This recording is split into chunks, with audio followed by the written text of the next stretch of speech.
NTPC D group marathon classes में आपका हार्दिक स्वागत। मैं हूँ पोखराज सेन। तो त्रिकोणमिति अनुपात प्रश्नावली हम शुरू कर रहे हैं। इसको इंग्लिश में कहते हैं ट्रिग्नोमेट्रिक रेशियो। ये शुरुआत करने से पहले कुछ मोटिवेट के साथ हम लोग शुरुआत करेंगे। मैदान में हारा हुआ इंसान फिर से जीता जा सकता है, लेकिन मन से हारा हुआ इंसान कभी नहीं जीता जा सकता। जब असफल सफल हो रहे, सफल दो पहलू होते हैं। असफल हो जाता है व्यक्ति तो मैदान में वो वापस जीता जा सकता है, लेकिन आज मन से ही हार जाता है वो आज व्यक्ति कभी नहीं जीता जा सकता है। तो ये मोटिवेट का साथ हम लोगों ने शुरुआत की थी। तो हम लोग ये बात बताएंगे कि ट्रिग्नोमेट्री का शाब्दिक अर्थ क्या होता है, इसकी मीनिंग क्या होती है, वो इसके बारे में हम लोग बताएंगे। तो ट्रिग्नोमेट्री अंग्रेजी शब्द है, ये ग्रीक शब्द से इसकी उत्पत्ति हुई थी, वहां से इसका जन्म हुआ था, वहां से इसकी शुरुआत हुई। जैसे क्रिकेट होता है, क्रिकेट इंग्लैंड से सर्वप्रथम शुरुआत हुई, वैसे वैसे ये ग्रीक शब्द से ट्रिग्नोमेट्री की शुरुआत हुई थी। तो हम लोग इसकी पूरी मीनिंग का अर्थ बताएंगे। ये ट्री जिसका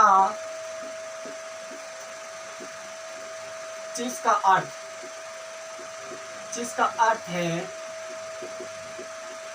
तीन। सर ये तीन क्या है?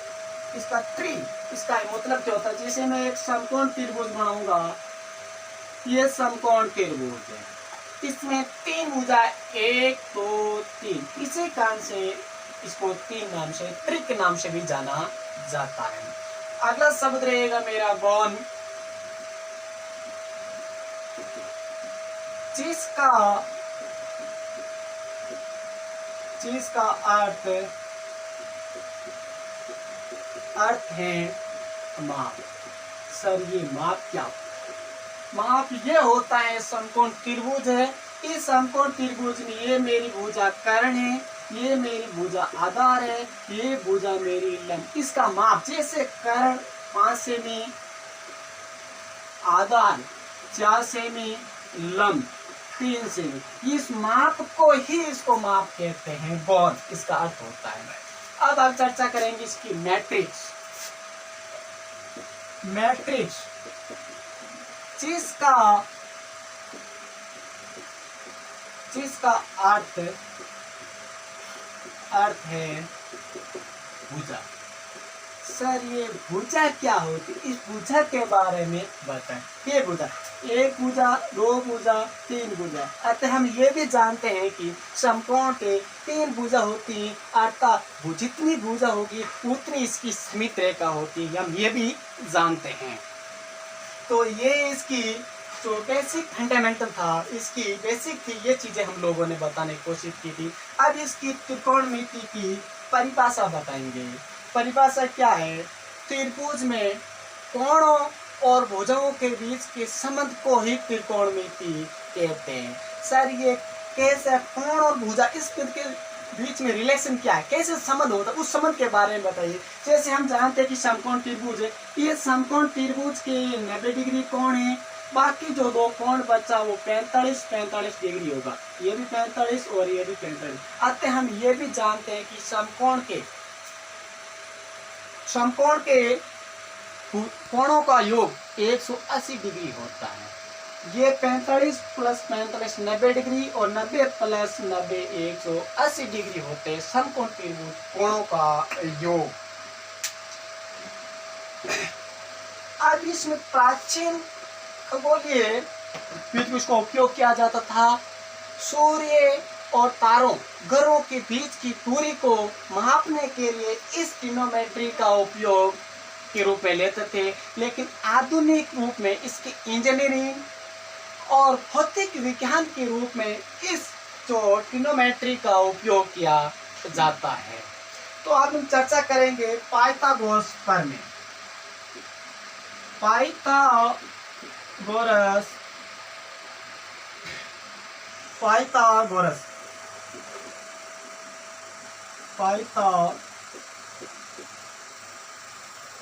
प्रमेय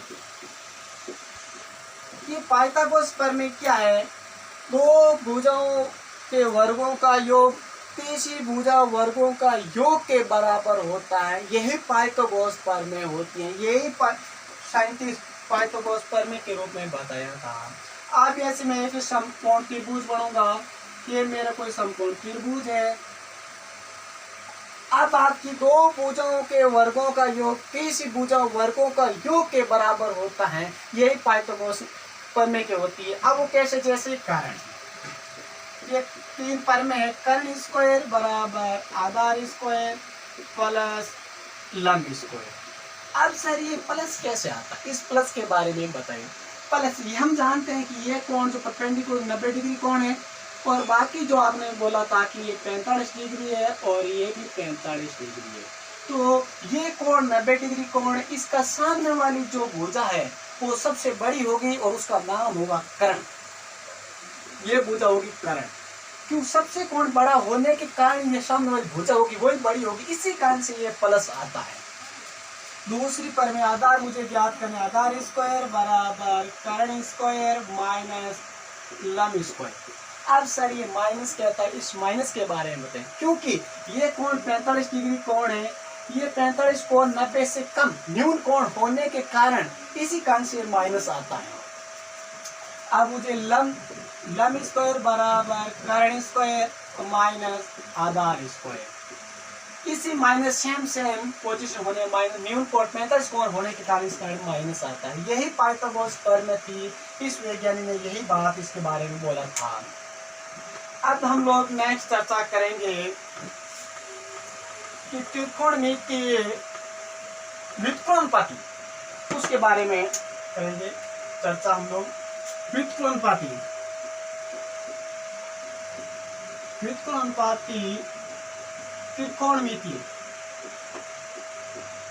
त्रिकोणमिति अनुपात। अब हम जानते हैं कि थीटा 6 थीटा होता है, इस थीटा के बारे में जानना बहुत जरूरी है। अब वो 6 थीटा कौन सा होता है, ये साइन थीटा, ये कौन सा थीटा, कोस थीटा, ये कौन सा थीटा, टेन थीटा, ये कौन सा थीटा, कोट थीटा, ये कौन सा थीटा, सेक थीटा, ये कौन सा थीटा, कोसेक थीटा। ये हमारे पेरू में 6 थीटा होता है, इस 6 थीटों के बारे में जानना जरूरी है। अब इसका व्युत्क्रमणपाती, इसका उल्टा वही व्युत्क्रम कहते हैं, इसका इस संबंध कैसा है वो इसके बारे में हम लोग चर्चा करेंगे। तो साइन थीटा, ये साइन थीटा, इसका व्युत्क्रम 1/sin थीटा, 1/sin थीटा, इसका व्युत्क्रम क्या होता है, कोसेक थीटा होता है। कौन सा थीटा, कोसेक थीटा होता है। अब इसका कोसेक थीटा है, अब इसको मैं इस रूप में व्युत्क्रम तो होने के कारण इसका संबंध जो है वो गुणा का संबंध है। तो इस गुणा का संबंध कैसा है, साइन थीटा गुणा कोसेक थीटा, और ये बराबर ये इसका 1 आ जाएगा। अब इसको ऐसे भी लिख सकता हूं मैं, 1/कोसेक थीटा, और इसका व्युत्क्रम भी होगा साइन थीटा, और इसको मैं ऐसे भी कि व्युत्क्रम संबंध होने के कारण इसको गुणा में ऐसे भी लिखूंगा, कोसेक थीटा गुणा साइन थीटा। ये बात सेम ही है, चाहे इस रूप में लिखो चाहे इस रूप में लिखो, बात सेम है। चाहे ये कान खींचो चाहे ये कान खींचो, सिर के दोनों तरफ कान खींचा जा रहा है। तो पहला हो गया। अब दूसरा मेरा हो जाएगा 1/cos थीटा, इसका व्युत्क्रम हो जाएगा sec थीटा। अब व्युत्क्रम होने के कारण इसमें गुणा भी मैं लिख सकता हूँ, cos थीटा गुणा sec थीटा बराबर ये 1 हो जाएगा, ये बराबर आ रहा है, ये 1 हो गया। अब इसका ऐसे ही लिख सकता हूँ कि 1/sec थीटा बराबर cos थीटा, इसका व्युत्क्रम संबंध है, मैं गुणा के रूप में लिख सकता हूँ, sec थीटा गुणा cos थीटा बराबर 1 होता है। अब तीसरा मेरा रहेगा 1/tan थीटा, इसका व्युत्क्रम हो जाएगा cot थीटा, तो इसका व्युत्क्रम होने के कारण मैं इसको गुणा के रूप में लिख सकता हूँ tan थीटा गुणा cos थीटा और बराबर 1 हो जाएगा। अब इस चीज को इस प्रकार की लिखा जा सकता हूँ कि 1/cos थीटा बराबर हो जाएगा इसका tan थीटा, और इसका व्युत्क्रम होने के नाते इसको मैं ऐसे भी लिखा जा सकता हूँ cos थीटा गुणा tan थीटा बराबर यही होता है व्युत्क्रम अनुपाती त्रिकोणमितीय का, यही इसका संबंध होता है। तो नेक्स्ट चर्चा करेंगे हम लोग इसके अनुपात के रूप, रेशियो के रूप में इसको बाद में चर्चा करेंगे। तो त्रिकोणमिति अनुपात, इसके बारे में हम लोग इसकी चर्चा करेंगे। अब अनुपात किस रूप में होते हैं, डिनोमिनेटर और न्यूमरेटर, अंश और हर के रूप में किस रूप में लिखा जा सकता है, तो हम लोग चर्चा करेंगे। तो इस साइन थीटा कोस थीटा और टेन थीटा अपॉन, अब इसको ऐसे भी लिख सकता हूँ, अगर कोस थीटा आएगा सेक थीटा आएगा कोसेक थीटा आएगा, तो यहाँ आएगा मेरा कोस थीटा, यहाँ आ जाएगा मेरा सेक थीटा और यहाँ आ जाएगा मेरा कोसेक थीटा, यह आ जाएगा। अब हम लोग इसके बारे में ये भी जानते हैं कि लाल बट्टा कक्का, लाल बट्टा कक्का, ये होता लाल बट्टा कक्का। अब इसका कैसे समझ होता है अनुपात के रूप में, ये मेरा साइन थीटा है। अब साइन थीटा ये आ रहा है, इसका ये साइन थीटा तो यहाँ आएगा, ये लंब बटा आधार हो जाएगा, तो अनुपात के रूप में इसका हो जाएगा लंब बटा करण। अगला रहेगा मेरा कोस थीटा, तो कोस थीटा बराबर ये हो जाएगा आधार बटा करण, तो यहाँ हो जाएगा आधार बटा करण। अगला मेरा रहेगा टेन थीटा, टेन थीटा बराबर हो जाएगा लंब बटा आधार, लंब बटा आधार। अब ये मेरा कोस थीटा है।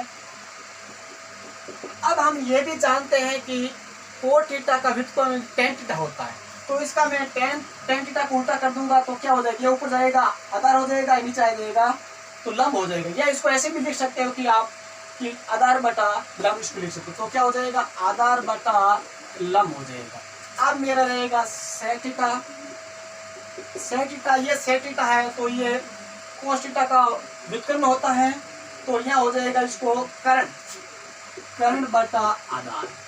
अगला रहेगा next cosec theta, cosec theta का व्युत्क्रम प्रति होता है हमारा साइन थीटा, तो ये हो जाएगा करण बटा लंब।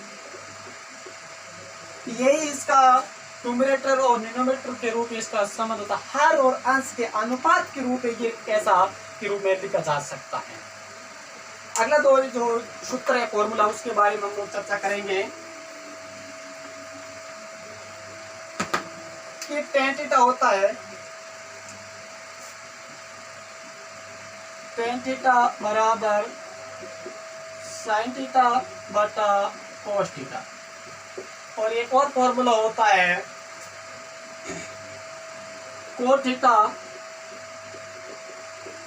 बराबर कोस थीटा बटा साइन थीटा, ये होता है इसका दो फॉर्मूला होता है। तो जल्दी मैं अगला नेक्स्ट वीडियो लेके आऊँगा और वो इसका ट्यूशन के माध्यम से लेकर आऊँगा। बाकी चर्चा करेंगे नेक्स्ट क्लास। Thank you.